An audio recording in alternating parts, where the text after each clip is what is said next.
Jemaat Tuhan, Shalom, selamat hari Minggu. Saya percaya dimanapun kita berada sampai hari ini kita merasakan kebaikan Tuhan, kita merasakan kesetiaan Tuhan. Yang percaya katakan amin saudara. Terima kasih Tuhan buat kemurahan dan kebajikan-Mu yang menyertai setiap langkah-langkah kami. Hari ini kami ada, semua oleh karena anugerah-Mu, semua oleh karena kemurahan Tuhan, semua oleh karena kebaikan Tuhan. Kami rindu mengecap dan kami melihat kebaikan-Mu sepanjang umur hidup kami Tuhan. Kami mau selalu memuji Engkau, menyembah Engkau, memuliakan nama Tuhan di atas segala-galanya. Kami kagum dan bangga akan Tuhan. Terima kasih Tuhan, terima kasih Yesus. Bagimulah segala pujian ya Tuhan. Yesus, Kau sungguh baik. Yesus, nama-Mu indah. Yesus, ku cinta Kau selalu. Ku tinggikan, ku agungkan selamanya. Yesus, Kau sungguh baik. Yesus, nama-Mu indah. Yesus, ku cinta Kau selalu. Ku tinggikan, ku agungkan selamanya. Ku mau memuji-Mu, selalu puji-Mu, ku mau menyembah-Mu, ku selalu sembah-Mu. Kau yang layak terima semua pujian, kemuliaan hanya bagi Tuhan. Mari dengan segenap hatimu saudara, katakan Yesus Kau sungguh baik. Yesus, Kau sungguh baik. Yesus, nama-Mu indah. Yesus, ku cinta Kau selalu. Ku tinggikan, ku agungkan selamanya. Ku mau memuji-Mu, ku selalu puji-Mu, ku mau menyembah-Mu, ku selalu sembah-Mu. Kau yang layak terima semua pujian, kemuliaan hanya bagi Tuhan. Ku mau memuji-Mu, ku selalu puji-Mu, ku mau menyembah-Mu, ku selalu sembah-Mu. Kau yang layak terima semua pujian, kemuliaan hanya bagi Tuhan. Kami menyatakan dengan segenap hati kami Tuhan. Yesus, Kau sungguh baik. Yesus, nama-Mu indah. Yesus, ku cinta Kau selalu. Ku tinggikan, ku agungkan selamanya. Angkat tanganmu tinggi, katakan ku mau memuji-Mu, ku selalu puji-Mu, ku mau menyembah-Mu, ku selalu sembah-Mu. Kau yang layak terima semua pujian, kemuliaan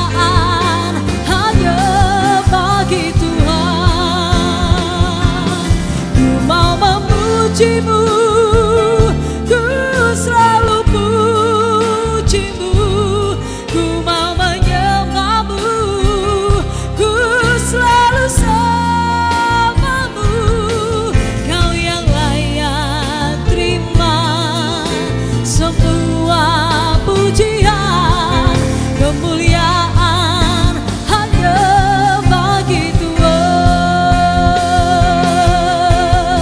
Semua kemuliaan hanya bagimu, semua kemuliaan dan keagungan tertuju padamu, Tuhan dan Rajaku. Segenap jiwa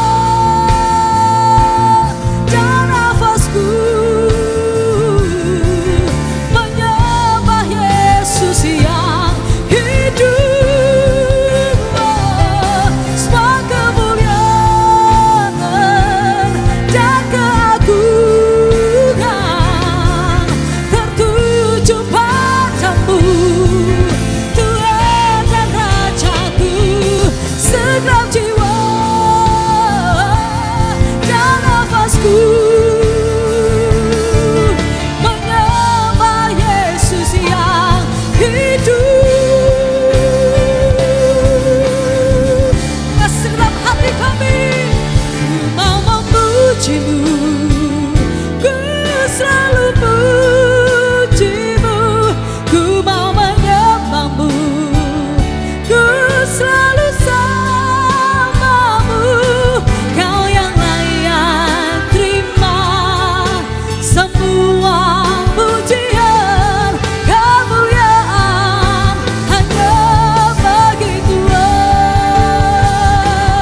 Ku mau memujimu, ku selalu pujimu, ku mau menyembahmu, ku selalu samamu, kau yang layak terima semua pujian, kemuliaan hanya bagi Tuhan. Kau yang layak, kau yang layak terima semua pujian, kemuliaan hanya bagi Tuhan. Yesus, kau yang layak terima semua pujian, kemuliaan hanya bagi Tuhan.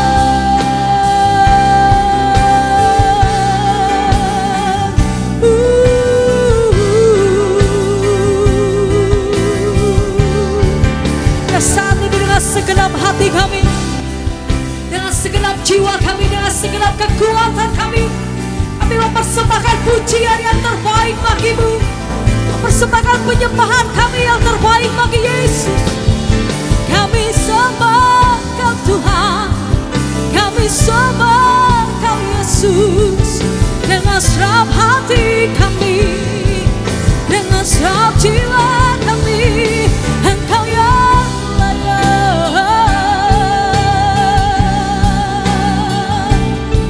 Engkau yang mulia, Engkau yang terbaik, oh Yesus. Haleluya, ya Rama, ya Rama. Bersama Kau Yesus, kami kagum akan Kau. Betapa hati kami kagum dan bangga akan Engkau Tuhan. Tiada yang seperti-Mu, Kau segala-galanya. Hanya Yesus, hanya Yesus.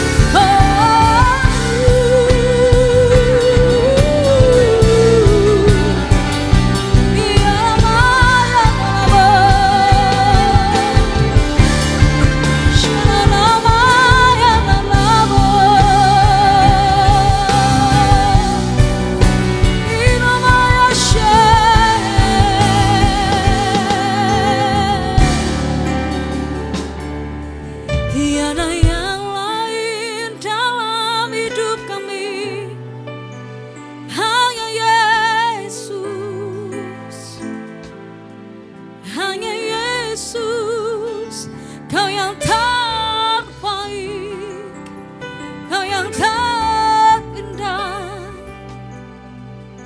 ajaib perbuatan-Mu.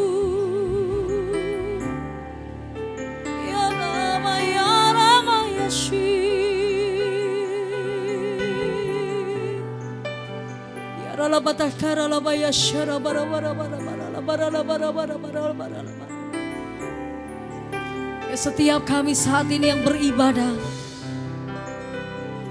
kami memberikan komitmen kepada Tuhan di hadapan-Mu. Senantiasa mengalir puji-pujian dari hati dan mulut kami Tuhan. Senantiasa mengalir kekaguman kami akan Tuhan. Karena terlalu besar, terlalu hebat yang Tuhan kerjakan buat setiap hidup kami. Kami tidak akan pernah sanggup membalas segala kebaikan-Mu. Sampai selama-lamanya Tuhan, tidak pernah terhitung kebaikan. Tidak pernah dapat kami ukur kasih setia-Mu Tuhan. Pujilah Tuhan hai jiwaku. Pujilah Tuhan dengan segenap hatimu. Sebab perbuatannya dahsyat dan ajaib. Ajaib karyanya. Ajaib rencananya. Percaya saudara melewati segala apapun dalam hidupmu. Percaya segala sesuatunya mendatangkan kebaikan demi kebaikan.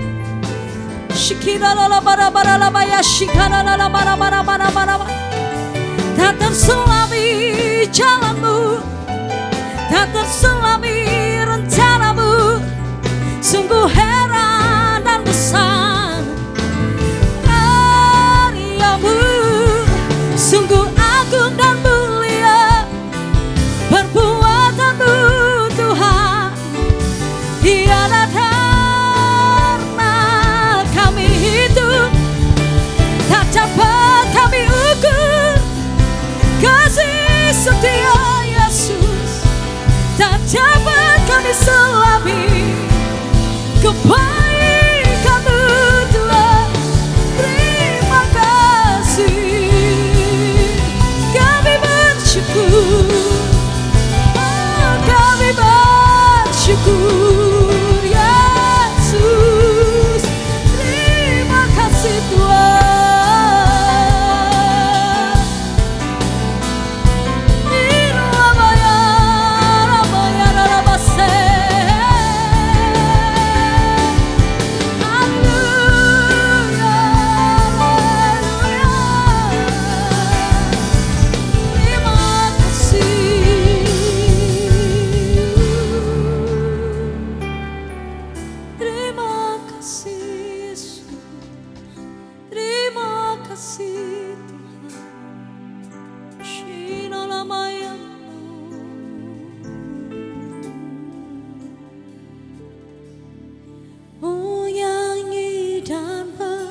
Soraklah bagi Dia pujian, hormat, kuasa bagi Raja. Gunung tunduk, laut bergelora, mendengar nama-Mu. Bersuka atas perbuatan-Mu. Selamanya ku kasih Engkau Tuhan. Tiada janji seperti yang ada padamu. Dimanapun kau berada, angkat kedua tanganmu saudara. Katakan nyanyi, nyanyi dan bersoraklah bagi Dia pujian, hormat, kuasa bagi Raja. Gunung tunduk, laut bergelora, mendengar nama-Mu. Ku bersuka atas perbuatan-Mu.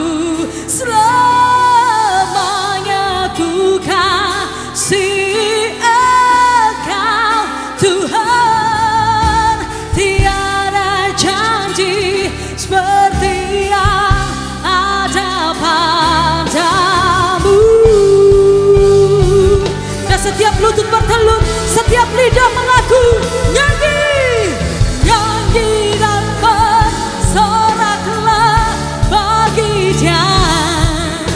Pujian hormat kuasa bagi Raja. Gunung tunduk, laut bergelora mendengar nama Yesus. Ku bersuka atas perbuatanmu, sama yang ku kasih Engkau Tuhan. Tiada janji seperti yang ada pada, tiada janji seperti yang ada pada, tiada janji seperti yang ada padamu.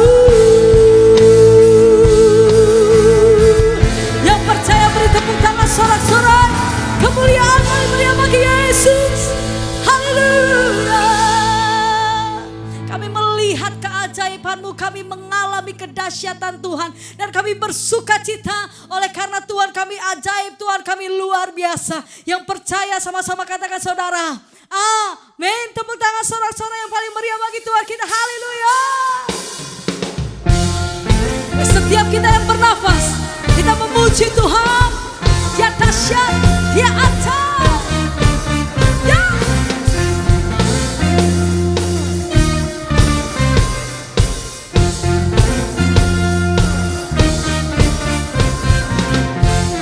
Mari bersorak-sorai saudara.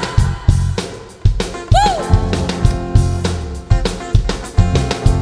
Semua katakan, langit dan bumi pujilah Tuhan, sebab Dia ciptakan semuanya.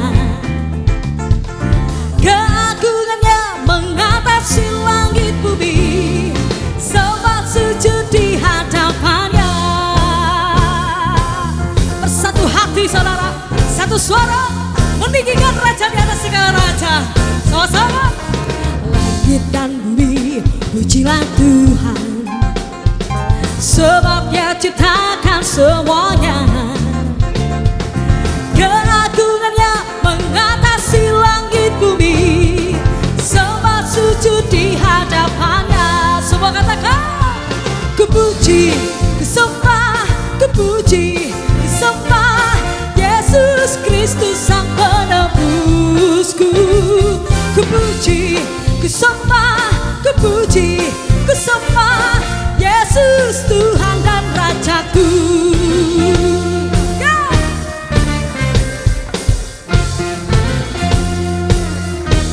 Mari saudara katakan, langit dan bumi pujilah Tuhan, oh sebab Dia ciptakan semuanya. Keagungannya mengatasi langit bumi, sebab sujud di hadapannya. Angkat tanganmu tinggi saudara. Ku puji, ku sembah, ku puji, ku sembah Yesus Kristus Sang Penebusku. Ku puji, ku sembah, ku puji, ku sembah Yesus Tuhan dan Rajaku. Ku puji, ku puji, ku sembah, ku puji, ku sembah Yesus Kristus Sang Penebusku. Ku puji, ku sembah, ku puji, ku sembah Yesus Tuhan dan Rajaku.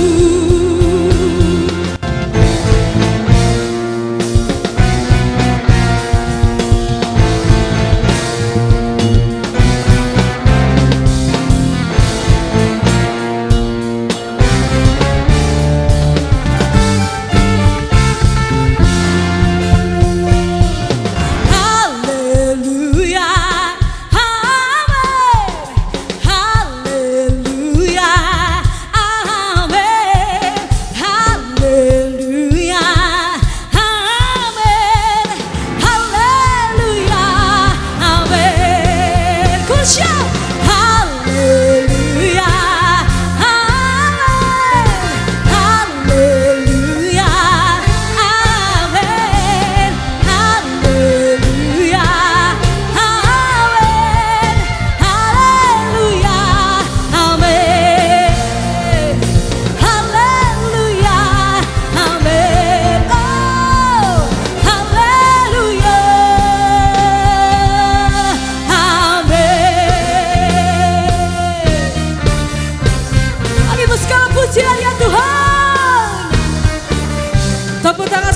sekali bagi Yesus kita.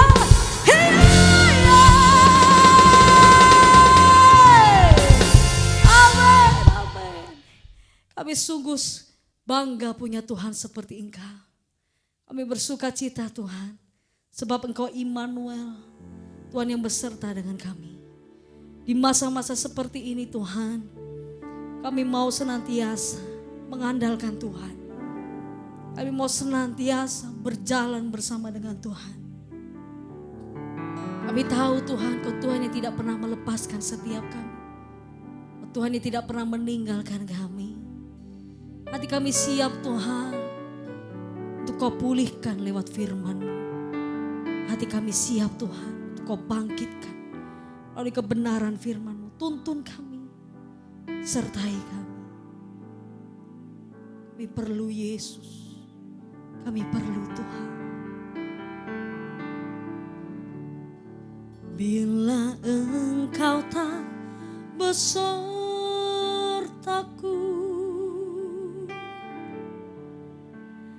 ku tak mau berjalan.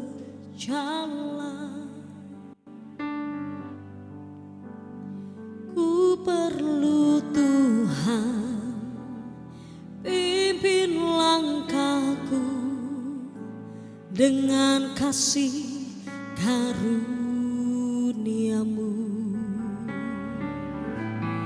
Pimpin langkahku setiap waktu, berjalan dalam Roh-Mu.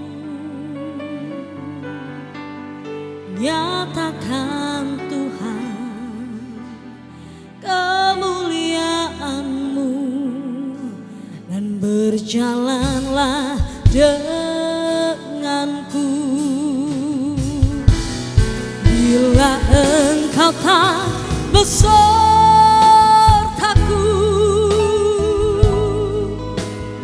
ku tak mau berjalan.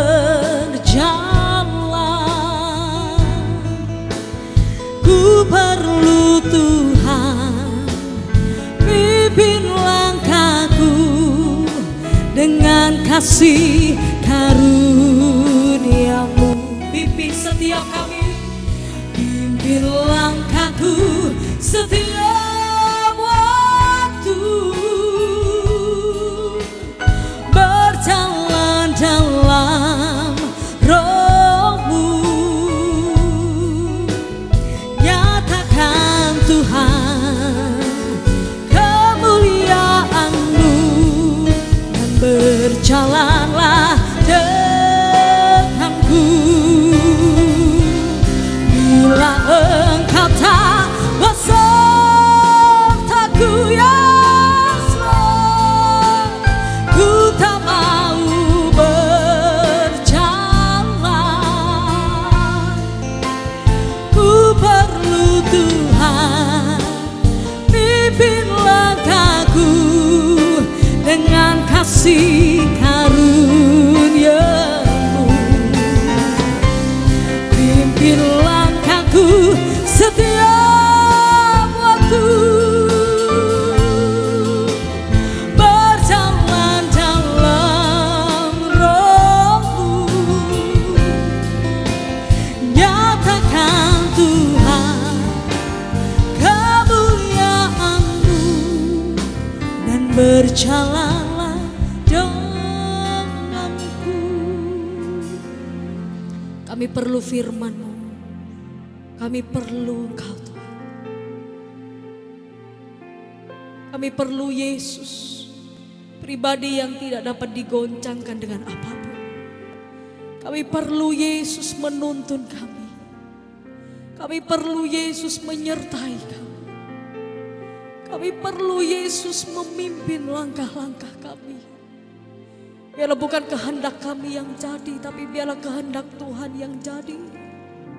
Melewati segala apapun yang terjadi dalam hidup kami, Tuhan pegang tangan kami. Tuhan pimpin langkah kami. Kami percaya Tuhan, sekali-kali pun Tuhan tidak pernah membiarkan orang benar jatuh sampai tergeletak. Demikianlah hidup kami di dalam genggaman tangan Tuhan. Tuhan yang tidak pernah membiarkan kami jatuh sampai tergeletak. Tapi Kau Tuhan yang memimpin kami dari kemuliaan demi kemuliaan, dari kemenangan demi kemenangan. Yes Lord, yes Lord, yes Lord. Bila Engkau tak besertaku,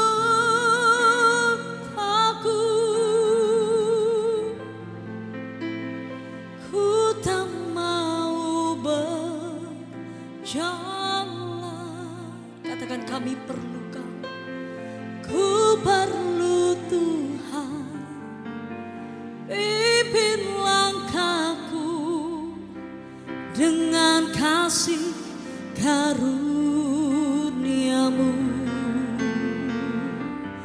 Pimpin langkahku setiap waktu,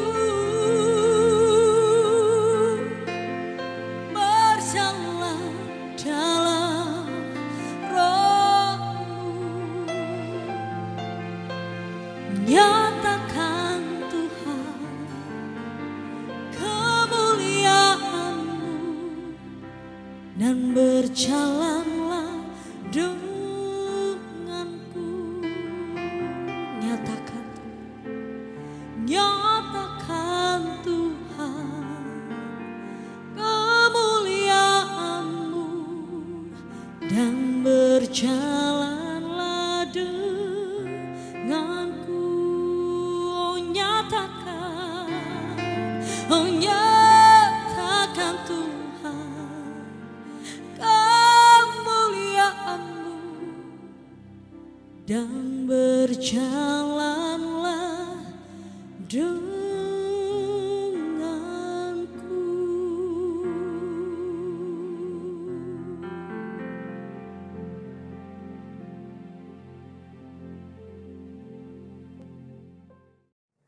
Shalom saudara semua, saya mengucapkan terima kasih untuk Bapak Gembala Pendeta Matius Matsohir yang sudah memberikan kesempatan untuk saya bisa bicara di GBI Leader Blessing. Shalom jemaat GBI Leader Blessing.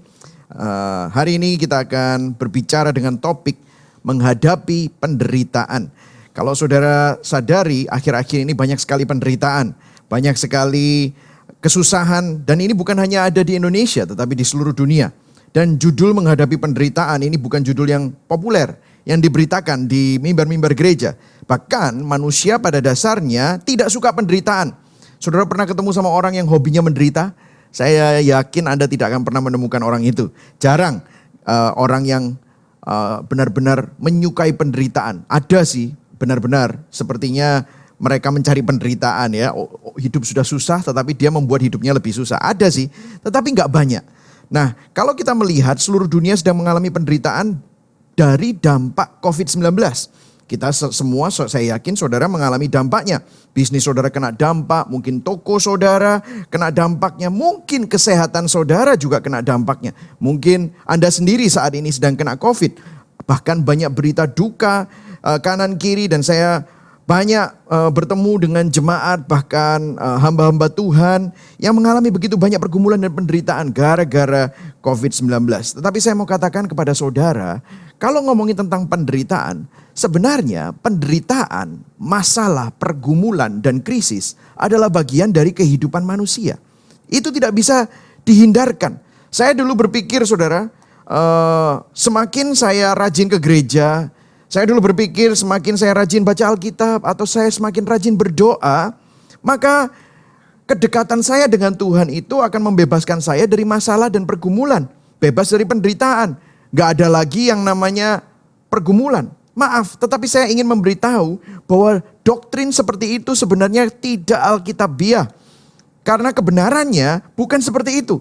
Teori itu adalah pengajaran yang kurang bertanggung jawab. Itu gak Alkitabiah. Kalau saudara perhatikan semua tokoh-tokoh Alkitab, semua cerita-cerita yang tertulis di dalam Alkitab, penderitaan adalah bagian dari kehidupan manusia. Selama kita masih hidup di dalam daging, selama kita masih hidup di dalam dunia yang sedang menuju kepada kebinasaan. Pada waktu manusia jatuh dalam dosa, apa yang terjadi? Tuhan memberikan kutukan terhadap bumi. Sehingga bumi ini memang sedang menuju kepada kebinasaan. Itu adalah hukum second law of thermodynamic. Semuanya sedang menuju kepada kerapuhan. Jadi kalau ada penderitaan itu adalah hal yang normal. Nah disinilah makanya kita perlu mengadakan kalibrasi hati.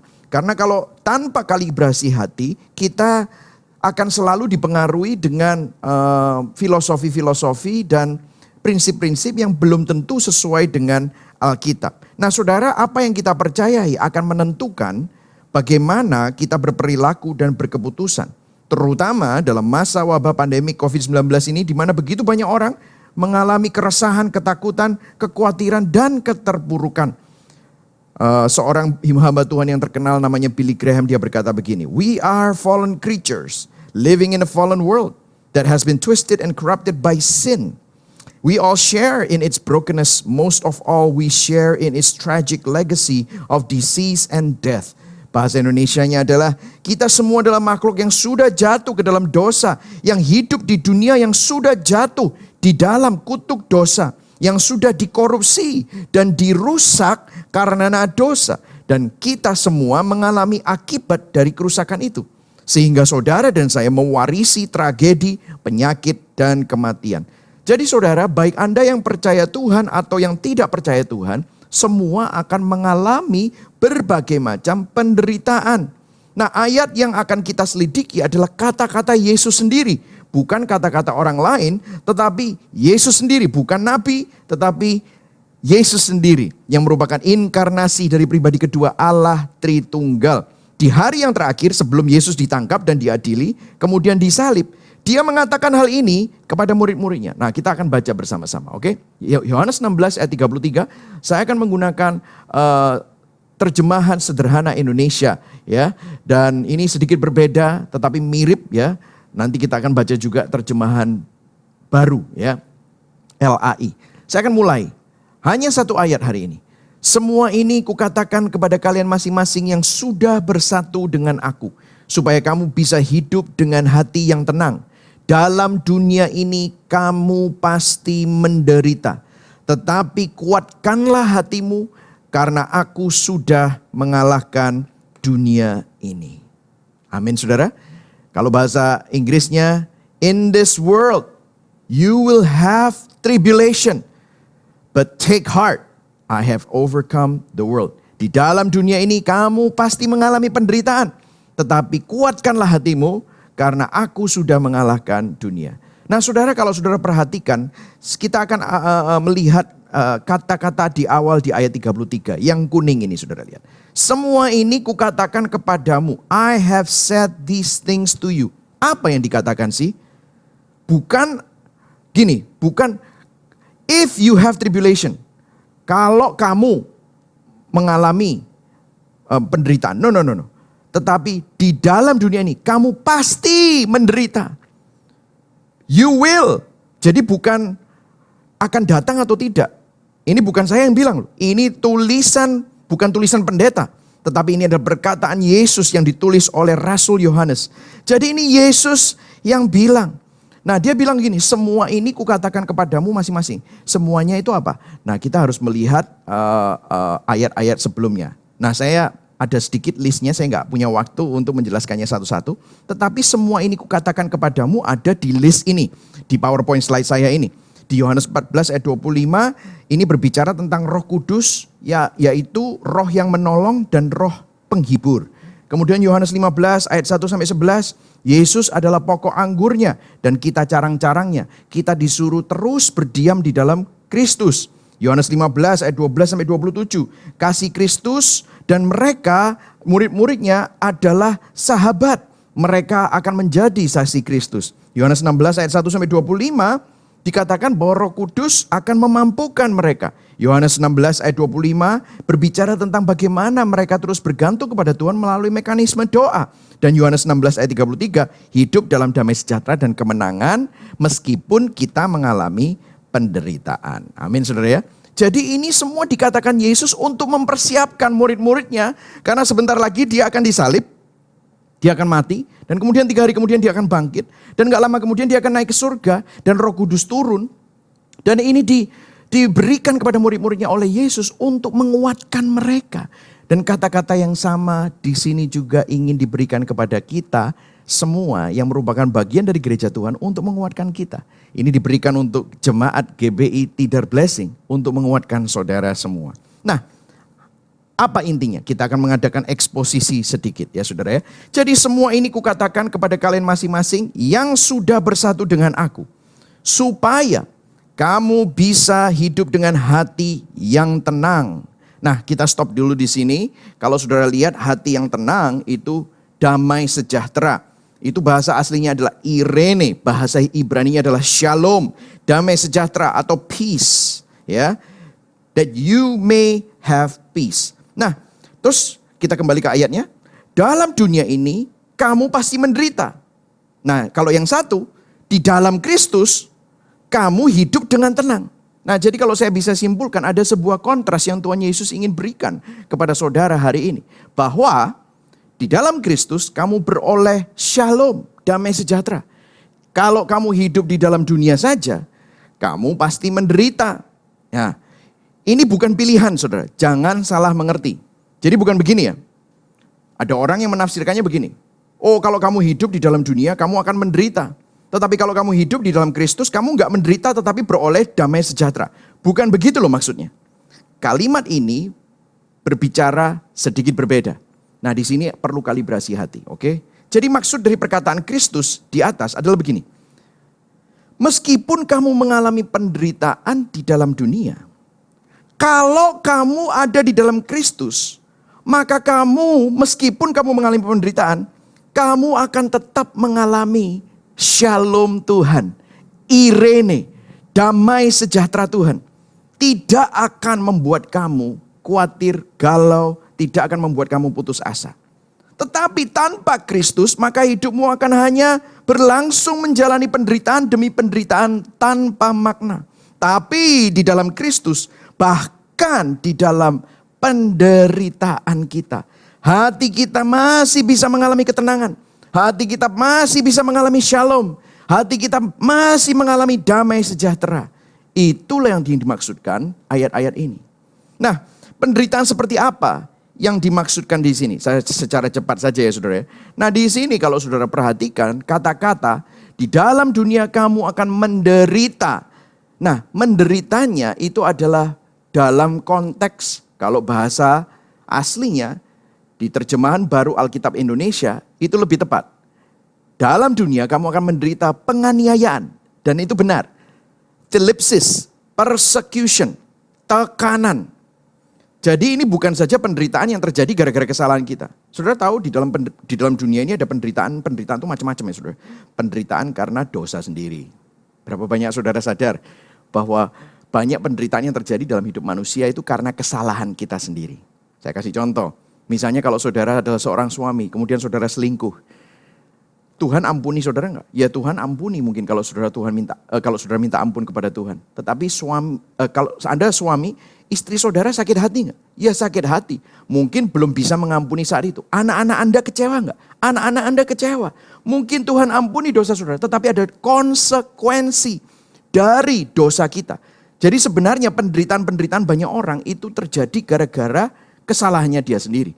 Misalnya kalau Anda mempunyai pemasukan lebih sedikit daripada pengeluaran. Apa yang terjadi? Saudara tunggu aja 1 tahun. Nanti Anda akan terbelit hutang.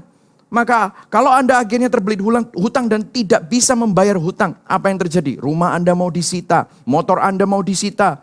Semuanya menjadi susah. Saudara mengalami kesulitan keuangan. Terus saudara menyalahkan Tuhan. Tuhan kenapa kau biarkan aku masuk di dalam penderitaan ini. Tuhan mau bilang sama saudara. Lawang yang buat salah kamu kok saya yang dibawa-bawa. Itu kan salahmu sendiri. Jadi penderitaan-penderitaan manusia seringkali itu hanya karena kesalahannya dia sendiri. Tetapi kata yang dimaksud di sini bukan hanya penderitaan karena kesalahan kita. Tetapi kata ini juga termasuk kata yang berkonotasi bahwa penderitaan karena iman kita di dalam Kristus. Nah saudara, kalau karena imanmu kamu mengalami penganiayaan. Kalau karena keyakinanmu kamu mengalami tekanan. Tuhan bilang, ingat. Jangan kaget karena di dalam dunia kamu pasti akan dibenci Di dalam dunia kamu orang jujur itu pasti akan dimusuhi. Orang baik bisa difitnah. Orang yang gak ada maksud apa-apa bisa disalah mengerti. Orang yang mungkin jalannya lurus malah dibenci, saudara. Jadi ini adalah suatu peringatan Tuhan bahwa, hey, kalau Tuhan Yesus saja juga mengalami penganiayaan, maka jangan kaget. Kita semua sebagai anak-anaknya juga akan mengalami penganiayaan. Jadi bukan saja penderitaan karena sekitar kita, ya, penderitaan karena dunia ini sedang menuju kebinasaan, penderitaan karena kesalahan kita sendiri, tetapi juga penderitaan karena penganiayaan. Itu bisa terjadi dalam hidup kita. Wow, firman Tuhan hari ini cukup berat ya saudara, tetapi tunggu, ada kabar baiknya saudara. Nah, Yohanes 16 ayat 1-4 dikatakan begini, semuanya ini kukatakan kepadamu, Yesus pernah berkata seperti ini, supaya kamu jangan kecewa dan menolak aku. Kamu akan dikucilkan, bahkan akan datang saatnya bahwa setiap orang yang membunuh kamu akan menyangka bahwa ia berbuat bakti bagi Allah. Wah, mirip ya saudara. Bukankah ini yang terjadi di tempat banyak orang ya saudara? Kalau saudara lihat di Amerika, seakan-akan liberalisme menindas nilai-nilai yang konservatif, nilai-nilai yang berdasarkan Alkitab. Kalau saudara melihat kebebasan beragama sedang ditindas di mana-mana. Ini sudah dinubuatkan di Yohanes ayat 3. Mereka akan berbuat demikian karena mereka tidak mengenal baik Bapa maupun aku. Ayat 4-nya. Tetapi semuanya ini kukatakan kepadamu. Sekali lagi kata-katanya sama.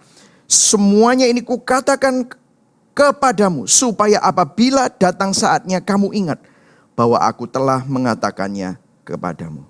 Jangan kaget saudara. Hari ini saya mau katakan dunia tidak akan makin baik. Keadaan di sekeliling kita tidak akan makin baik. Disinilah hati kita perlu dikalibrasi. Katakan kepada kanan kirimu, kamu perlu dikalibrasi bro. Amin. Saudara dan saya, kalau saya tidak menyampaikan ini kepada saudara, maka saya tidak menjadi hamba Tuhan yang baik. Kita tidak menjadi gereja yang memberitakan seluruh kebenaran Alkitab. Kita nggak bisa pilih-pilih untuk mengkhotbahkan hal-hal yang enak didengar saja. Supaya mungkin rating gereja itu atau rating channel YouTube saudara naik. Supaya gereja rame atau supaya kita menjadi makin populer. No. Kita sebagai gereja, kita sebagai hamba Tuhan perlu bertobat. Kadang-kadang saya sedih, bercampur geram karena banyak sekali semakin sedikit hamba Tuhan yang mau berbicara mengenai hal-hal yang seperti ini. Yang dibicarakan hanya berkat materi, mujizat jasmani, kesuksesan duniawi. Terutama akhir-akhir ini hal-hal itu sering dibicarakan. Jadi mari kita sadar bahwa di tengah-tengah dunia di zaman akhir ini yang sedang menuju kepada kebinasaan, maka kita itu mestinya stop untuk cari rahasia bagaimana kita diluputkan dan dihindarkan dari penderitaan atau mencari rahasia untuk mendapatkan kenyamanan, karena itu sebenarnya bukan apa yang dikatakan Injil. Nah, apakah hanya Yohanes yang menulis ini? No, kita lihat ya sama-sama. Saya buktikan kepada saudara. 1 Petrus 2 ayat 19-20. Dikatakan apa? Ayat 19. Sebab adalah kasih karunia jika seseorang karena sadar akan kehendak Allah menanggung apa saudara? Penderitaan yang tidak harus ia tanggung. Ayat 20. Sebab dapatkah disebut pujian jika kamu menderita pukulan karena kamu berbuat dosa? Tetapi jika kamu berbuat baik dan karena itu kamu harus menderita, maka itu adalah kasih karunia pada Allah. Saudara bisa lihat sini. Begitu kita ngomong kasih karunia, selalu konotasinya apa? Oh, saya dapat berkat besar. Oh, saya dapat mujizat. Oh, saya dapat rumah. Oh, saya sembuh dari sakit. Oh, itu kasih karunia. Saya dapat jodoh. Tapi di sini lihat. Apa yang dikatakan ayat 19? Sebab adalah kasih karunia jika seorang karena sadar akan kehendak Allah menanggung apa? Penderitaan. Oh, ternyata menanggung penderitaan karena Injil. Menanggung penderitaan karena berdiri di atas kebenaran. Itu adalah kasih karunia. Ayat 20 dikatakan apa? Dapatkah disebut pujian kalau kamu kena batunya gara-gara dosamu? Jangan salahkan Tuhan. Seringkali kita marah sama Tuhan padahal itu karena akibat dosa kita. Kita perlu bertobat. Kenapa Tuhan kau biarkan aku masuk ke dalam penganiayaan ini? Itu bukan penganiayaan. Itu karena kita serakah, betul atau tidak? Ada banyak orang yang jatuh ke dalam masalah keuangan karena dia salah investasi. Itu memang ditipu orang. Tetapi orang yang menipu sudah menggelitik keserakahanmu. Sehingga kita tidak berpikir panjang untuk memasukkan uang kita ke sana. Betul atau tidak, saudara?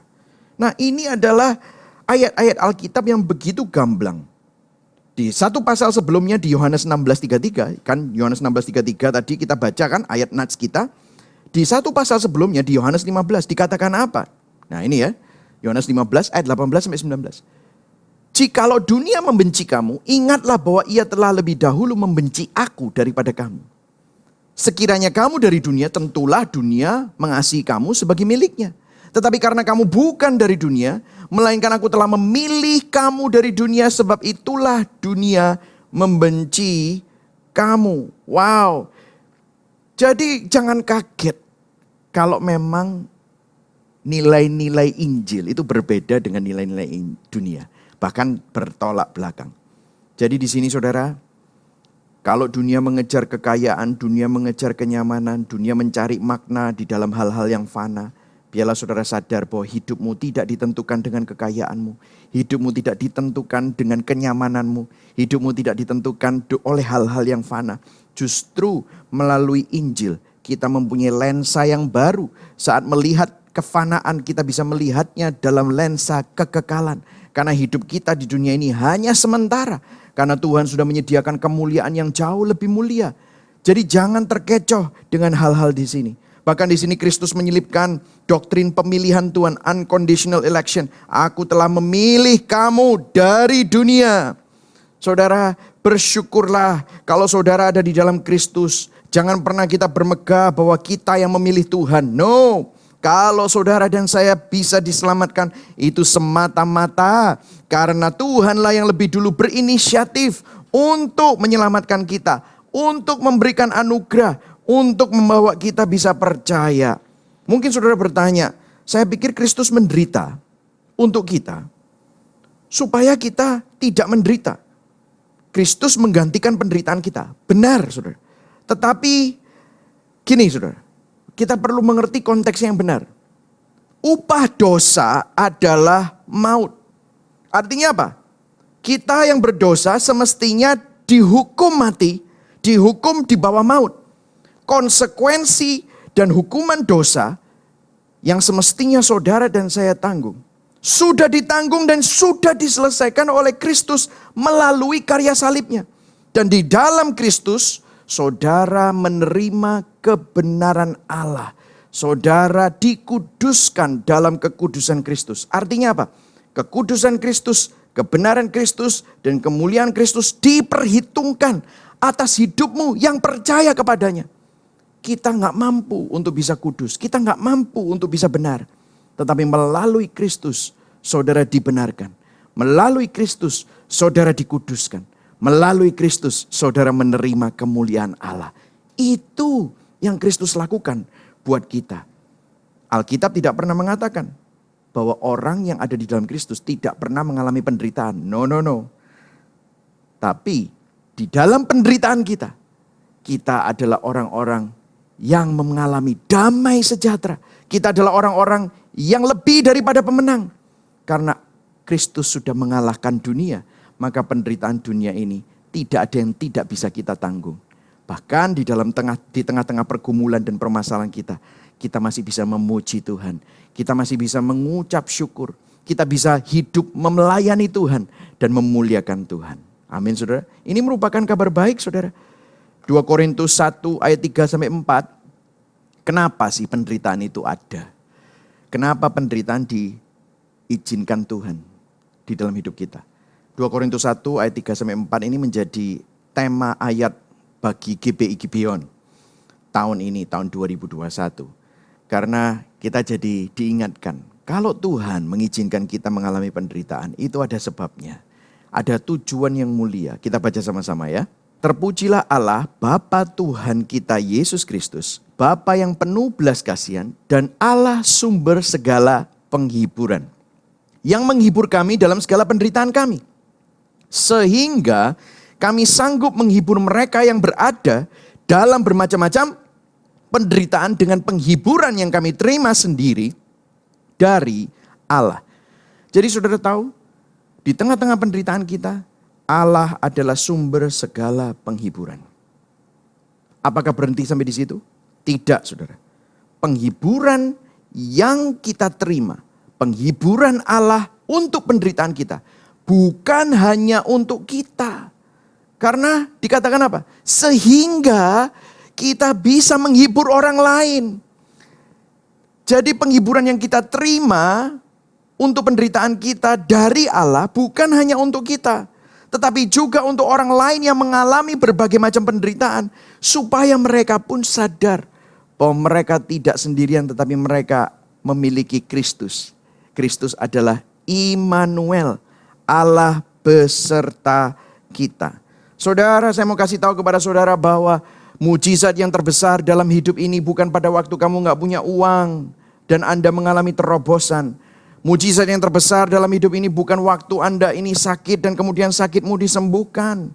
Mujizat yang terbesar ini bukan pada waktu hubunganmu yang retak kemudian dipulihkan. Itu semua baik, yes baik. Tetapi itu adalah mujizat-mujizat sampingan. Kalau saya bisa bilang mujizat-mujizat yang tidak terlalu penting. Karena mujizat yang terbesar adalah Anda yang terpisah dari Tuhan. Anda yang mati rohani. Anda yang mestinya dihukum mati di dalam dosa Anda. Tetapi Anda sekarang diselamatkan. Mujizat yang terbesar adalah Anda yang dulunya terpisah sekarang diperdamaikan. Anda yang dulunya tidak mampu untuk bisa datang kepada Tuhan. Tetapi justru Tuhan yang datang kepada Anda. Anda yang tidak bisa hidup berdampingan dengan Tuhan. Tetapi melalui karya Yesus Kristus, Allah bisa berkata, Tuhan beserta dengan kita. Bahwa kita memiliki Allah yang tidak pernah meninggalkan hidup kita sedetik pun. Itulah mujizat yang terbesar. Dulu bangsa Israel harus melakukan begitu banyak upacara untuk minta ampun akan dosanya. Ada begitu banyak sembelihan, darah yang diciprat-cipratkan. Oh, korban demi korban yang harus dilakukan untuk mendekat kepada Allah. Tetapi sekarang melalui karya Yesus Kristus, Allah lah yang mendekat kepada kita. Itu adalah penghiburan yang terbesar. Amin, saudara. Kalau ada penderitaan dalam hidup kita, itu merupakan wujud kasih karunia Tuhan. Ada seorang teolog yang bernama D.A. Carson. Dia menulis di dalam bukunya How Long, O Lord? Reflection on Suffering and Evil. Perenungan akan penderitaan dan kejahatan. Dia bilang begini, saya langsung terjemahkan dalam bahasa Indonesianya. Di dalam dunia yang sudah jatuh dalam dosa, justru kejahatan dan penderitaan menjadi cara Allah untuk berbicara kepada seseorang atau suatu bangsa. Untuk mendapatkan perhatian mereka dari kehidupan mereka yang berpusat pada diri sendiri. Kehidupan yang menyangkali keberadaan Tuhan. Melalui penderitaan kita jadi mengingat apa yang penting. Apa yang menjadi makna hidup yang sesungguhnya. Saudara, kalau saya tanya sama saudara, kapan kita bertobat? Apakah saudara waktu happy-happy saudara bertobat? Kapan kita biasanya cari pertolongan Tuhan? Apakah waktu semuanya baik-baik saja? Jarang sekali ada orang yang bertobat pada waktu semuanya baik-baik saja. Biasanya kalau kita bertobat, waktu lagi apa? Waktu lagi kita mengalami penderitaan. Jarang ada orang yang bertobat waktu jaya-jayanya. Jarang. Justru waktu kita menderita. Justru waktu kita nggak punya jalan keluar. Justru waktu kita lagi terpuruk. Justru waktu kita ada di tempat yang paling bawah, rock bottom. Di situ waktu kita menangis. Kita biasanya cari Tuhan. Tetapi itu sebenarnya bukan kita yang cari Tuhan. Melalui penderitaan, Tuhan mencari kita. Karena di situ kita sadar bahwa penderitaan diizinkan Tuhan untuk menyadarkan kita bahwa kita manusia yang rentan dan terbatas. Bahwa kita membutuhkan Tuhan. Yang setuju katakan amin. Biarlah kita sadar hari ini. Apa yang menjadi penderitaanmu? Jangan-jangan Tuhan ingin membawa kita, menyadarkan kita bahwa kita ini gak bisa memegang kendali dalam hidup kita. Dialah yang memegang kendali di dalam segala sesuatu. Rasul Paulus pernah berkata di 2 Korintus 1 ayat 8b sampai 9. Dikatakannya begini, beban yang ditanggungkan atas kami begitu besar dan begitu berat sehingga kami telah putus asa juga akan hidup kami. Bahkan kami merasa seolah-olah kami telah dijatuhi hukuman mati. Tetapi hal itu terjadi supaya kami jangan apa saudara, menaruh kepercayaan pada diri kami sendiri. Tetapi hanya kepada Allah yang membangkitkan orang-orang mati. Jadi bukan hanya Yohanes yang bicara, bukan hanya Petrus yang bicara, tetapi Rasul Paulus bicara yang sama. Beban yang ditanggungkan atas hidupnya begitu besar, begitu berat, sehingga dia telah putus asa atas hidupnya. Penderitaan akhirnya memaksa kita untuk hanya mengandalkan Tuhan, karena sudah tidak punya pilihan lain untuk mengandalkan yang lain. Bagaimana kita bisa menghadapinya? Perikop ini jugalah, di dalam perikop juga ini jugalah Paulus berkata, di 2 Korintus 1 ayat 20. Sebab Kristus adalah ya bagi semua janji Allah.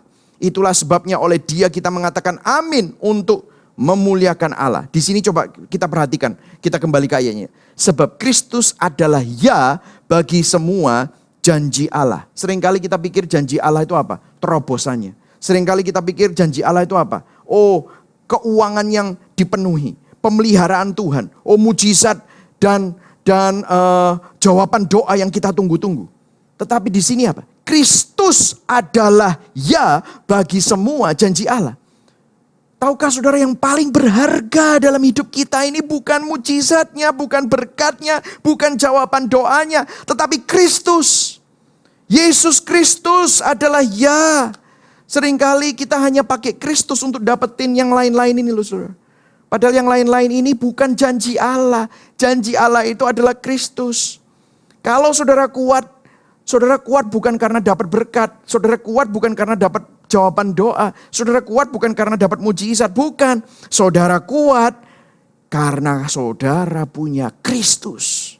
Kristus yang ada di dalam kita. Kita kuat bukan karena kita mampu bukan karena kita, tetapi Kristus yang di dalam kita lah yang sudah menjadi penggenapan janji Allah itu, yang memampukan kita, yang menjadi kekuatan kita, yang menjadi poros kehidupan kita semua. Amin saudara. Seorang gospel-centered teolog dari Amerika berkata, Tim Keller, dia berkata begini, Yesus Kristus tidak menderita agar kamu tidak mengalami penderitaan, bukan. Dia menderita sehingga ketika saudara dan saya menderita, kita dimampukan untuk menjadi serupa dengannya. Injil tidak menjanjikan kita keadaan hidup yang tanpa penderitaan. Tetapi Injil menjanjikan supaya hidup Anda jadi sangat bermakna. Saudara, sekali lagi, apa yang menjadi penderitaanmu? Tuhan izinkan itu karena Dia ingin beracara dalam hidupmu. Dia ingin mengingatkanmu bahwa hidupmu tanpa Kristus tidak ada artinya. Biarlah hari ini menjadi pengalaman. Penderitaan yang saudara alami bukan penderitaan yang sia-sia, tapi penderitaan itu membuat Anda semakin mengalami penghiburan Kristus, semakin mengalami kenyataan Kristus, semakin mengalami pendampingan Kristus. Di dalam Kristus, saudara yang lemah, saudara dikuatkan. Di dalam Kristus, ketidakmampuanmu, di dalam kemampuan Kristus, saudara dimampukan. Di dalam Kristus, saudara yang tidak memiliki apa-apa, sebenarnya saudara memiliki segala sesuatu. Amin saudara. Itulah sebabnya ayat yang terakhir saudara di 2 Korintus 12 ayat 9b sampai 10 dikatakan, Rasul Paulus berkata, sebab itu terlebih suka aku bermegah atas kelemahanku, supaya kuasa Kristus turun menaungi aku. Karena itu aku senang dan rela di dalam apa? Kelemahan. Di dalam apa? Siksaan. Di dalam apa? Kesukaran. Di dalam apa? Penganiayaan. Di dalam apa? Kesesakan. Oleh karena Kristus. Sebab jika aku lemah, maka aku kuat. Apa yang sedang saudara hadapi hari ini? Biarlah Anda tahu, justru melalui penderitaan-penderitaan yang sedang kita hadapi, melalui COVID-19 ini, melalui apapun pergumulanmu, sebenarnya Kristus ingin menyatakan dirinya lebih lagi, lebih nyata dalam hidupmu. Bersyukurlah, merupakan sebuah anugerah kalau saudara mengalaminya. Saya akan tutup dengan sebuah cerita Joni Eareckson Tada. Orang ini cantik sekali, Dia waktu umur 18, dia adalah seorang yang sangat atletis. Dia suka berkuda. Satu hari dia mau berenang, dia lompat ke dalam danau, tetapi salah memperhitungkan kedalaman danau itu, sehingga lehernya patah, tulang belakangnya patah, membuat dia lumpuh dari leher sampai ke bawah. Dia adalah seorang yang percaya kepada Kristus. Dan waktu dia di rumah sakit, dia dikunjungi teman-temannya, orang gereja mau didoakan apa, dia selalu buka ayat mengenai kesembuhan di Bethesda. Ayat yang sama dia pelajari juga mengenai mujizat-mujizat Tuhan. Dia percaya bahwa Tuhan sanggup menyembuhkan dia. Tetapi puluhan tahun kemudian, tepatnya 46 tahun kemudian, Johnny Erickson Tada masih dalam keadaan yang lumpuh. Tetapi melalui proses-proses iman ini, imannya tetap teguh. Dia bicara di sebuah conference. Ada konferensi yang besar. Di sesi tanya jawab ada orang yang nanya sama dia, apakah kamu masih percaya bahwa Tuhan menyembuhkan? Dikatakan, ya saya tentu saja. Saya percaya bahwa Tuhan menyembuhkan. Tapi bagaimana kalau ternyata buktinya sampai sekarang Tuhan tidak menyembuhkan? Dia mengatakan sesuatu yang sangat-sangat powerful dan luar biasa. Dia bilang begini. Saya akan langsung terjemahkan dalam bahasa Indonesianya. Jangan berpikir pada saat aku nanti ke surga yang membawa sukacitaku setelah aku ketemu Yesus bahwa aku dapat tubuh yang baru. Tetapi lebih dari itu, aku mau supaya aku mempunyai hati yang dimurnikan, hati yang dimuliakan, yang tidak lagi percaya kebohongan, tidak lagi mempertanyakan Tuhan, tidak lagi cari jalan pintas, hati yang tidak dikalahkan oleh penderitaan, hati yang tidak lagi khawatir dan gelisah. Dia bilang begini, quote yang terkenal, Tuhan lebih peduli dalam mengubah aku untuk semakin menjadi seperti Kristus daripada meninggalkan aku dalam kenyamananku. Tuhan lebih tertarik pada hatiku, apa yang ada di dalam hatiku daripada apa yang terjadi di sekelilingku.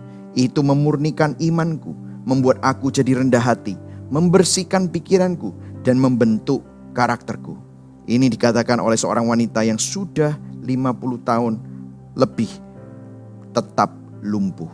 Saudara, sekali lagi, dalam Kristus tidak ada penderitaan yang sia-sia.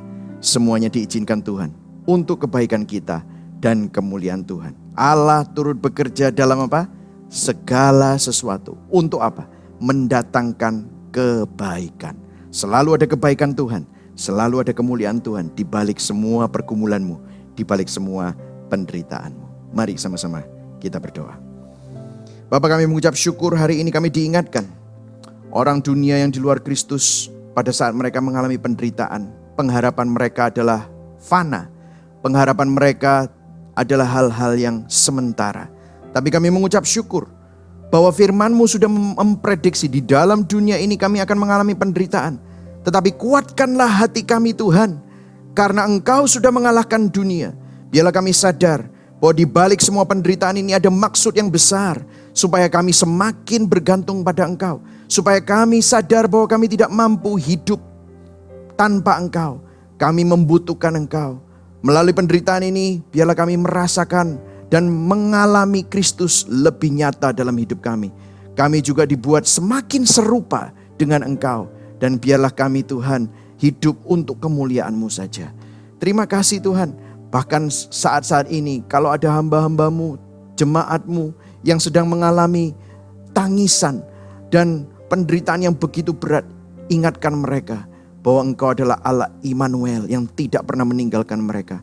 Bukan tangan mereka yang memegang tangan-Mu Tuhan, tetapi tangan Tuhan, tangan-Mu yang tidak pernah melepaskan mereka sedetik pun.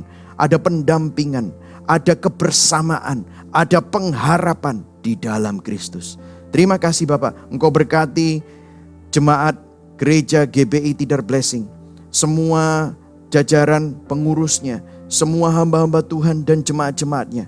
Biarlah nama-Mu dipermuliakan melalui hidup mereka masing-masing. Terang, mereka menjadi terang dan garam dimanapun mereka berada. Apapun yang sedang dialami, apakah itu dalam keadaan baik maupun dalam keadaan yang kurang baik, nama-Mu tetap dipermuliakan. Mereka tetap mengalami shalom yang sudah disediakan Tuhan. Terima kasih Bapak. Hamba-Mu berhenti berbicara, tetapi biarlah Injil terus terngiang-ngiang dan terus mengkalibrasi hati kami semua. Di dalam nama Allah Bapa, Allah Putra, dan di dalam nama Allah Roh Kudus, di dalam nama Tuhan Yesus Kristus. Yang percaya katakan amin. Tuhan Yesus memberkati saudara semua.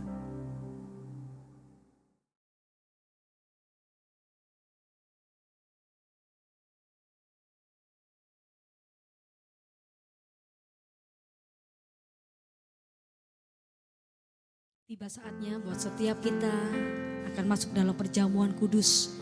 Mari sambut tubuh dan darahnya saudara dengan penuh ucapan syukur. Kita ada sampai hari ini, kita ada semua oleh karena pengorbanan Tuhan. Setiap dosa kita sudah ditebus, setiap kutuk sudah dipatahkan, setiap belenggu sudah dihancurkan. Oleh karena pengorbanan Tuhan yang mulia. Terima kasih Tuhan. Besar mulia kasih-Mu. Kau korbankan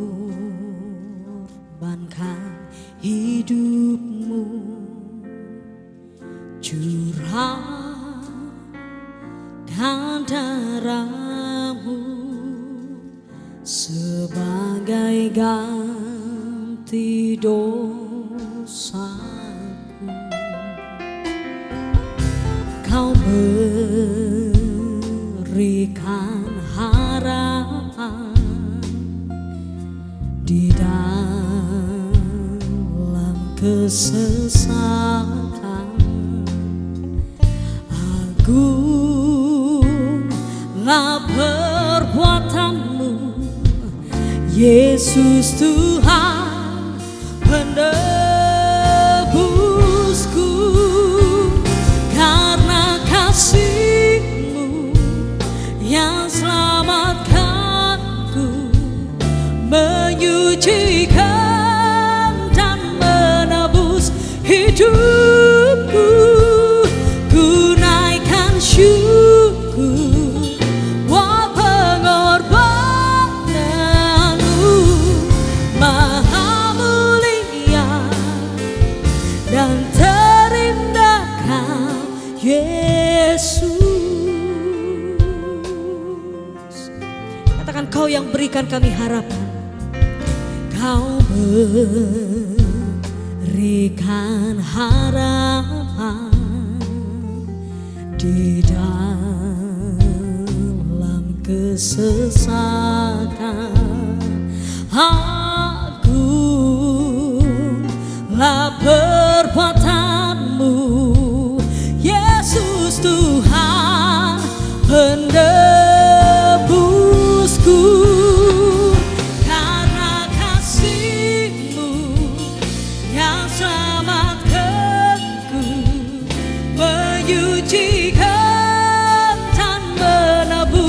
Hidupku, ku naikkan syukur buat pengorbanan-Mu, maha mulia. Oh, oh, karena kasih-Mu yang selamatkanku, menyucikan dan menebus hidupku.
kami mengucap syukur buat segala kebaikan yang Tuhan berikan atas setiap kami, buat firman-Mu yang sudah datang kepada kami dan memberkati kami, memberikan kekuatan atas hidup kami.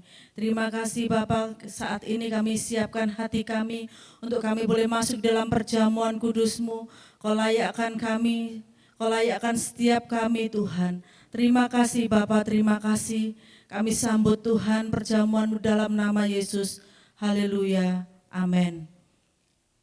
Saat ini saudara yang dikasihi Tuhan, kita diingatkan kembali akan persekutuan kita dengan Tuhan, tanda cintanya Tuhan kepada kita. Mari kita melakukan perjamuan ini bukan karena rutinitas, tapi karena kita mengasihi Dia. Mari kita angkat roti di atas kepala kita dan dengarkan firman Tuhan. Sebab apa yang telah kuteruskan kepadamu telah aku terima dari Tuhan, yaitu bahwa Tuhan Yesus pada malam waktu Ia diserahkan, mengambil roti dan sesudah Ia mengucap syukur atasnya, Ia memecah-mecahkannya dan berkata, inilah tubuhku yang diserahkan bagi kamu, perbuatlah ini menjadi peringatan akan aku. Bukankah roti yang di atas tangan kita adalah roti yang diberkati Tuhan, merupakan persekutuan dengan tubuh Yesus? Makanlah.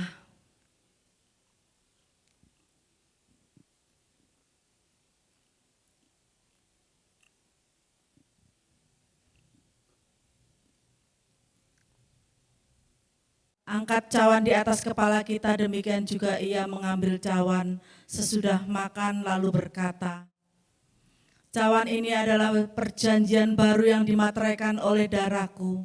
Perbuatlah ini setiap kali kamu meminumnya menjadi peringatan akan aku. Bukankah cawan yang di atas tangan kita adalah cawan yang diberkati Tuhan dan merupakan persekutuan dengan darah Yesus? Minumlah.